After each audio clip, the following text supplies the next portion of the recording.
preventing workplace harassment, fostering a safe and inclusive work environment. Creating a respectful culture. This program is about creating a culture of respect, preventing workplace harassment, and a review of applicable laws and policies. But those are deterrents for bad behavior, not tools for respect. Ultimately, this course is about providing you the tools and skills to create a really respectful culture.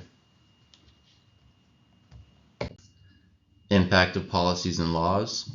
Policies and laws create an external motivator to regulate your behavior, but that's not enough when we all have different ideas of what respect means, and it's pretty natural to assume everybody shares our same view. Different genders, generations, races, and cultural backgrounds, different levels of seniority, rank, and power within the organization, our own past experiences. These differences influence what we see as respectful, offensive, and/or harassing behavior.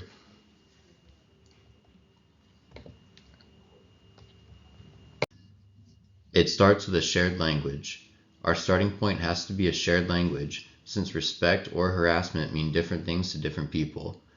It's hard to have a respectful team interactions all the time, but some dynamics make it easier or harder.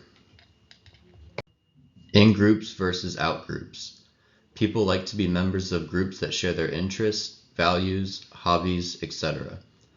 That happens at work too, and that can make it easier to disrespect people who are outside our group. Power. It's common for managers to forget they have more power than others, and their power is a dynamic that can affect communication.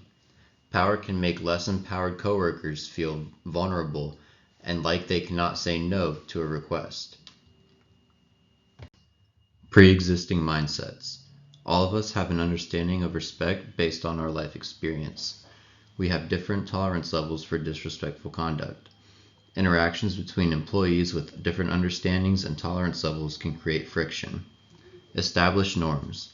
Teams have expectations about behavioral norms, meaning what's acceptable and what's not. For example, think of the reaction if someone talks during a movie. Workplaces have norms too, but some have well-established norms and some have weak norms. Social intelligence. Some of us are better than others at reading a room, and some people will completely miss body language that says please stop and walk away from a conversation unaware that the other person was offended.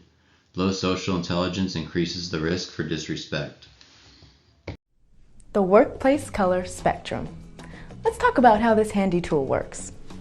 The color spectrum uses 4 colors to reflect 4 categories of workplace conduct, from positive and empowering to completely unacceptable. When we're talking about green conduct, we're talking about conduct that is deliberately respectful, socially aware, and able to see things from someone else's point of view. Green doesn't come easily, but it's what we all aim for. Now, yellow behavior isn't deliberate. It's reactive, insensitive, and sometimes rude. It's what happens when you snap at a coworker or make a thoughtless remark. Yellow conduct isn't unlawful, but it can cause workplace drama. Now let's look at orange. Orange looks a lot like yellow, but with a big difference. Orange conduct is aimed at personal characteristics that are protected by law. These include things like gender, age, race, and religion. You're engaging in risky behavior when you go orange. Orange behavior can violate our policies, hurt our work culture, and it can cross the line into illegal conduct if it's anything more than petty or trivial. And just what is red conduct?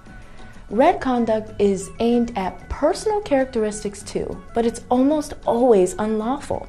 It might be something that happens a lot, or it's physical. It's toxic and destructive, and if you're in the red zone, you're way over the line. So that's the workplace color spectrum. 4 colors to code conduct, not people.